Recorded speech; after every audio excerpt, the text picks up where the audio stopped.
Greetings and salutations, everyone, and welcome back to tonight's second half.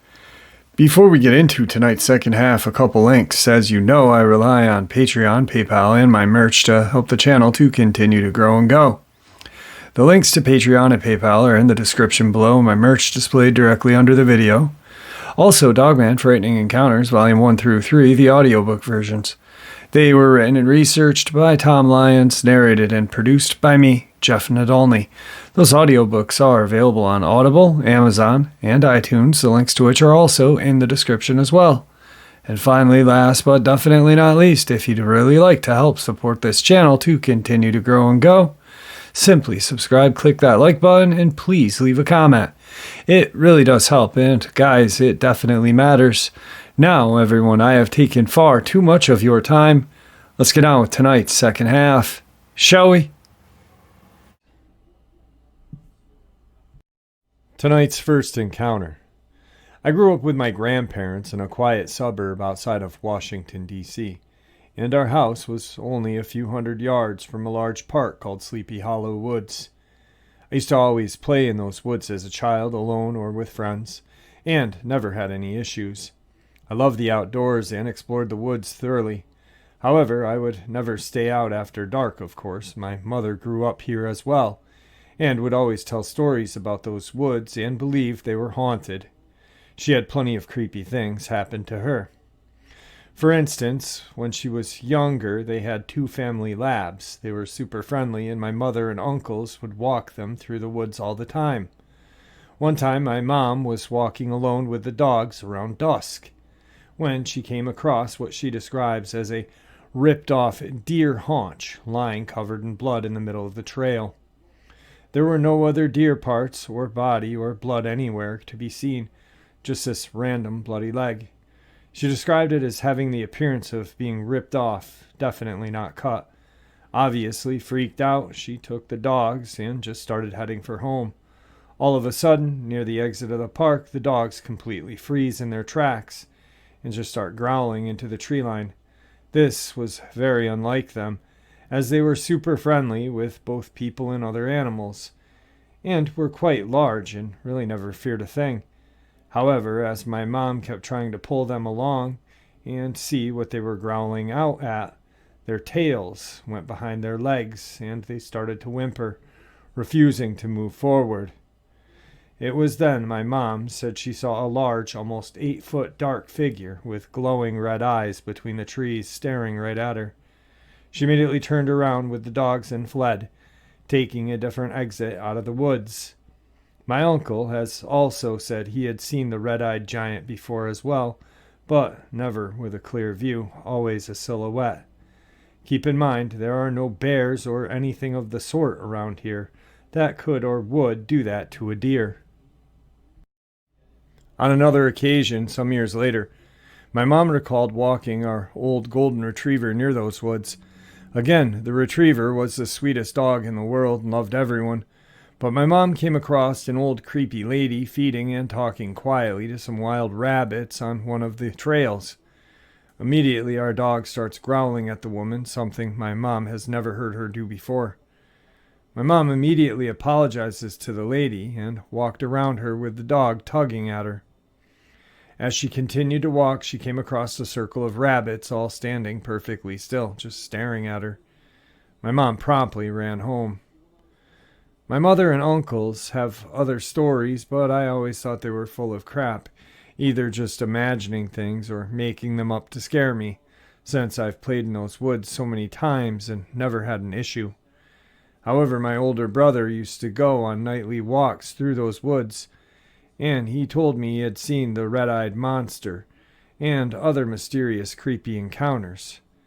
I was around 15 or 16 at the time, and I love ghost stories, and never encountered anything like it. So I was able to convince him to go out ghost hunting with me. Of course, I thought it was just a bunch of silly BS anyway. The first time we went out, we had a few friends over. We were hanging out late at night, smoking some weed, telling ghost stories. Of course, we mentioned the haunted forest. We were living at a house down the street from our grandparents at the time, so still practically next door to these woods. My friends all thought it'd be fun if we went out into the forest and searched for some ghosts or monsters and had a good laugh. We waited until about 2:30 and headed out. There was a fairly large group of us, maybe 6 to 8 people, including my brother and myself. As we were walking through this pitch-black forest using our phones as flashlights, I kid you not, all of our phones turned off at the same time. Of course, the girls in our group started to freak out, and to be honest, I'm pretty sure we all did, but we were all kind of just laughing at the nonsense of it all. There was no noise anywhere other than us. The forest was completely dead silent. And after a few minutes, everyone was able to get their phones turned on and working again. We decided to head home at that point. Could have been a freak accident, but I'm not really sure. The second time, I went with my brother and a couple other friends, this time a much smaller crew. I believe maybe 3 to 4 of us all together. Same as before, we thought it'd be fun and silly to go ghost hunting at night and see my brother's little Sasquatch friend. This time it was different, however. The moment we entered the forest, things immediately got weird. The forest felt unnaturally dark, and our lights barely reached the tree line on the other side. We brought flashlights this time. We also immediately felt a large sense of dread, danger, and adrenaline, and like we were being watched from all sides. Quite frankly, it was terrifying, as only moments before we were joking and laughing and telling ghost stories. But we all immediately shut up and felt it, not even 30 yards from the entrance to the forest. Whatever, we continued slowly walking deeper into the woods, talking and nervously laughing as we peered about with our flashlights. The forest was dead silent when suddenly, all at once, we heard what sounded like what we can only describe as several thousand monkeys screaming and screeching at us from the treetops and tree lines in all directions, all around us. The noise was overwhelmingly loud and deafening. I've never heard anything like it or since. It's hard to describe, but angry, hateful monkeys, all crying out in anger at us is the best way to describe it. And those cries were definitely targeting at us. The sense of danger and dread immediately jumped to number 11, and we waste no time in turning tail and sprinting for the forest exit. The sounds of 1,000 lost souls screaming incredibly loud, chasing us from above and around. Obviously, we saw no animals or anything in the trees or around us when flashing our lights up and about. But we're also more preoccupied with getting out of there. Like I said, we were only perhaps a few hundred yards from the entrance of the forest, so it took us no time to get out. The moment we stepped out of the forest and into the light of a nearby street lamp, the forest fell dead silent. Not a rustle, not a whisper. For those of you who are wondering, there are not any wild monkeys in these woods, nor anything else I could think that would make those sounds. Man, that was obviously loud and terrifying. The third and final time, I worked up the courage to go ghost hunting and find these evil little monkey once and for all. Sealed the deal for me. I will never forget what happened on that night. A few months or perhaps a year or so after our encounter with the angry monkeys, I was still upset that I had never experienced anything with the red-eyed creature, and convinced myself that prior experience was probably just some rabid fox or something. It wasn't. My older brother agreed to go into the woods one last time with me, as he really didn't fear anything, and to be honest, neither did I. I was some edgy-ass 15 or 16-year-old anyway. This time, if I heard them yelling at me, I was going to yell right back at them and demand to show themselves. Or something, I don't know. I just wanted to prove myself that night, really. And that I wasn't crazy. The setting was perfect, the full moon. It was 2 a.m. My brother brought a couple of knives and a throwing knife. And I brought a large quarterstaff. I had a black belt training in bow staff from my childhood. We set out on our little adventure. From the very start, things were different from our previous encounter for the better. There were no unnatural feelings of being watched, no sense of fear or dread, no sense of panic. We walked all through the woods, sticking to the major paths. The occasional cricket chirp and sounds of the nearby creek flowing downriver were the only noises we heard. At one point, a bush I was walking past bristled, and something fled away, causing me to almost piss myself, but I figured it was probably a raccoon or a fox, or something that we had spooked. After about an hour of pointless walking around, we decided to pack it in. As we started heading back home, my brother would occasionally stop in the path and begin listening intently. For what? I don't know, as I heard nothing around us. He just said he thought he heard something. A few minutes later, he stopped and grabbed my arm tightly. I looked up at him and asked WTF was the big idea, as we were almost out of the forest and I just wanted to get home at this point. He quickly hushed me and told me to shut up, so I did. Then he whispered that someone is following us, though he never once turned around or anything. At that precise moment, I caught the worst goosebumps of my life and felt the presence staring at us from behind. I very slowly began to turn and look behind us. As I did, I saw, a shadow or a silhouette, literally creeping up behind us. The best way to describe what I saw was a large 8-foot figure with glowing red eyes, silently walking down the path towards us. Once it saw that I had seen it, it immediately crouched low and dashed straight out of the path and into the tree line. At a full sprint, but without making a noise and staring at us. I remember just yelling at my brother, "Run!" And we ran. This thing chased us. I had never felt more deep fear, more danger and raw hatred emanating from someone or something before. I knew it was going to kill us, and we just sprinted for our lives through this maze of forest. It chased us the entire way, just barely behind us, and it must have been going fast to keep up because we were booking it. I never turned around once, nor did my brother, for that would have slowed us down even a tiny bit. But we didn't have to. We sensed it was closing in. I could feel it reaching out to grab me by my neck collar, just inches keeping myself from it as I ran for my dear life. At this point, we could also hear it kind of kicking up the gravel and dirt just inches behind us. Knowing there was no way we'd make it to the proper exit in time, I yelled to my brother to follow me off the main path and through a small hidden trail that I knew from my young childhood. Gloriously, we burst out of the forest and into the lighted lawn of what used to be my best friend's backyard. As soon as we got out of the forest and into the lights of the yard, we immediately stopped and turned to face the attacker.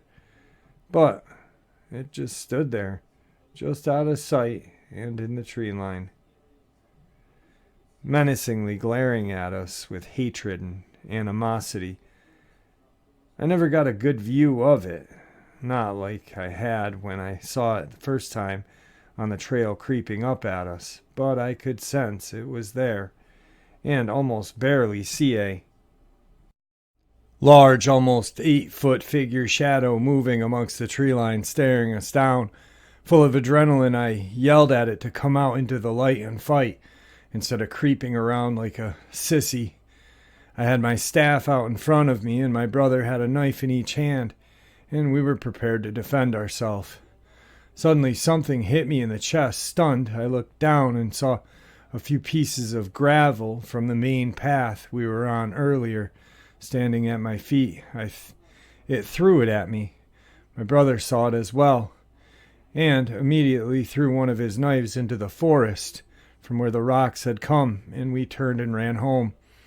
We have never been back to those woods since, and will never be caught in them past dusk if I ever go out at all. I don't know if it's just some angry hobo or something living in those woods or what, but from memory, the best I can describe what I saw was a very large, human-like figure walking, creeping quietly upon us, and once it saw that I had noticed it, it hunched down low and sprinted silently into the tree line straight for us.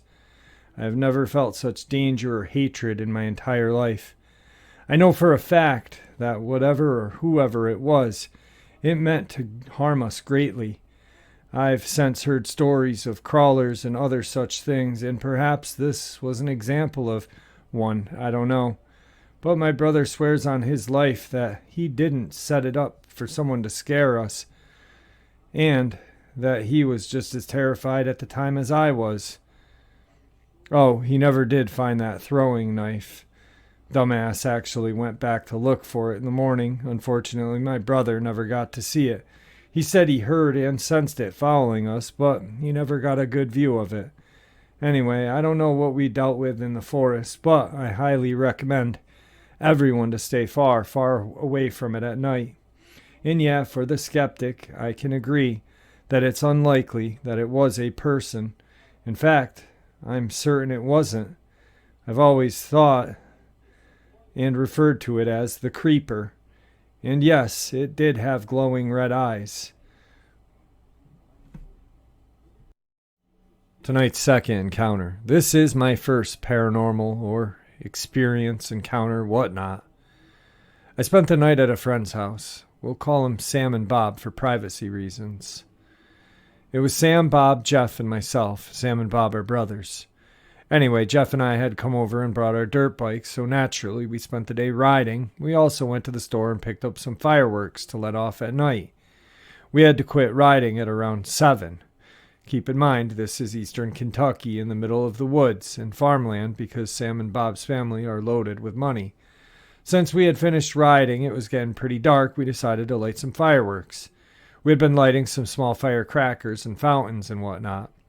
But Jeff had the idea to have a Roman candle war. In the middle of the war, when we were grabbing new candles, we heard a whoosh, which ended up being a used Roman candle firing a shot in the grass, but we didn't know it immediately.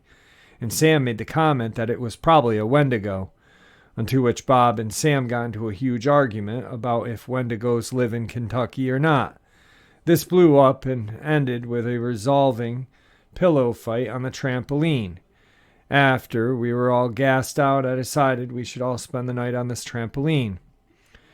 At around 9 or 10 p.m., Jeff and I spotted some coyote at the tree line across the road from us. We all went inside because it freaked us out, because I'm from the city and I don't like wild animals. Also, it stunk real bad. It smelled like a dead rabbit or deer. Probably the coyotes got something. So we all went inside but left the pillows and blankets on the trampoline. After about an hour inside, Sam tells us we forgot the bedding on the trampoline and he wanted me and Jeff to go and get it. I, terrified of the dark, beg Jeff to come with me. He agrees. We throw our socks and shoes on and head to the back door, onto the patio. We go down the stairs and toward the trampoline. I'm behind Jeff, grabbing the back of his shirt, and he has a flashlight pointing straight. I'm looking to the right toward the road, looking for the coyotes. But I heard a thud sound to our left. I look over there, and there is a line of 4 trees parallel to us. They are shaped in a V starting at the base. I don't see anything, but I tell Jeff to point the flashlight over there. We don't see anything, so he swings it straight and keeps walking. I hear the thud this time, but this time Jeff hears it as well, and it's much, much louder, and it's still to our left. Jeff swings the flashlight in between the second and third tree in the row, and it's walking straight with us, not at us, but toward the same direction we're going. As soon as the flashlight lands on it, it behind the third tree, and now it stands up in the middle of the V of the tree. It stood about 4 or 5 heads taller than me, and I'm 5'9". It was incredibly skinny, as in I could see its ribs through its skin. It was a bright white, not like fluorescent white, but when the flashlight hit it, it definitely had a glow. Its eyes were the scariest part, 2 big reflective orbs that were a dark gray blackish, but here's the catch. They were reflective in the sense like the eyes illuminated the flashlight back at us. Also, its hands were gigantic, its fingers wrapped around the tree trunk. They were super long. Jeff looked over and I screamed and he just stood still. I turned around and he was still standing but dropped the flashlight. I still had his shirt in my hand and I yanked him hard and he just takes off in front of me. I sprint past him and back up the porch stairs. He falls on the stairs and I run to the door and open it and wait for him. As soon as he runs through, I slam the door and shut and lock it. The deadbolt shut the curtains and jumped back onto their couch.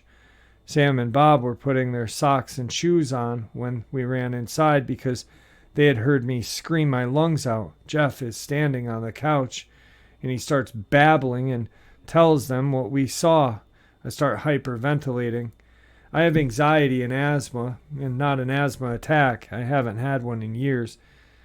I stopped carrying my emergency inhaler a long time ago. Sam is bewildered, and I started to cry while I was having my fit. I cried for almost an hour and didn't fall asleep until almost 3 in the morning.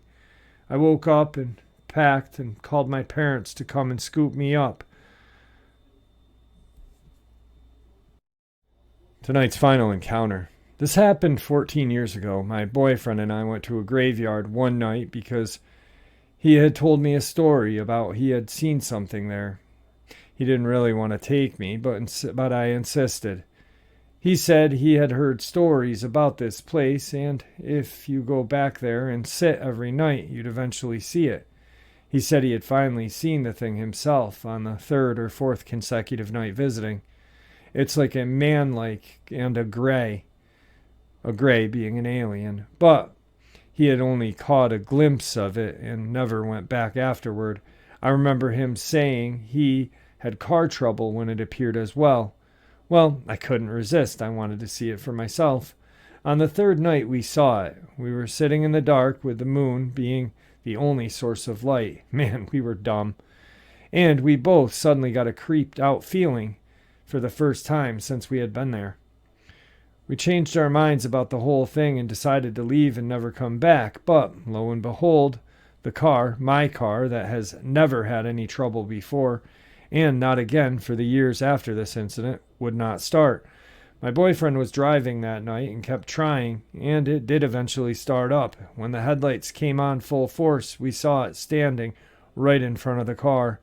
It was 7 feet tall and a gray color. In fact, it looked like a moving statue. It was kind of bent over, just looking into the windshield at us, and we were freaked out. Finally, it kind of shifted, and the car started. The thing darted off to the left so quickly, I knew that if it came to the side windows, we'd both be dead within a minute. It was so fast. But it just stood to the side of the car, watching us as we drove away. The cemetery was laid out where the gravel road, Old Cemetery Road, went around the whole cemetery in a circle and looped back around, so the entrance is also the exit. We were spinning tires and slinging gravel the whole way around, but when we passed the place where the thing was, it had not moved. It had been standing there, watching us go around the gravel circle, and it let us leave, but it was looking directly at me. The passenger side of the car was facing it, and I couldn't really make out any features because it was dark, but I was overcome with the most severe depression I had ever felt in my life. In that moment, when I was looking back at the thing, it was like everyone and everything I ever cared about my whole life was burned right before my eyes. The pain and hurt was almost tangible, and it took my breath away. That night, when I was home and finally able to sleep somehow, I had a dream that the thing was calling to me from the graveyard, begging me to come back. It was harmless and miserable, stuck in the old cemetery forever, and it was alone, so alone. When I woke up, I was determined to go back and find the creature, but before I could even tell my boyfriend, I got calls from him and my 2 best friends.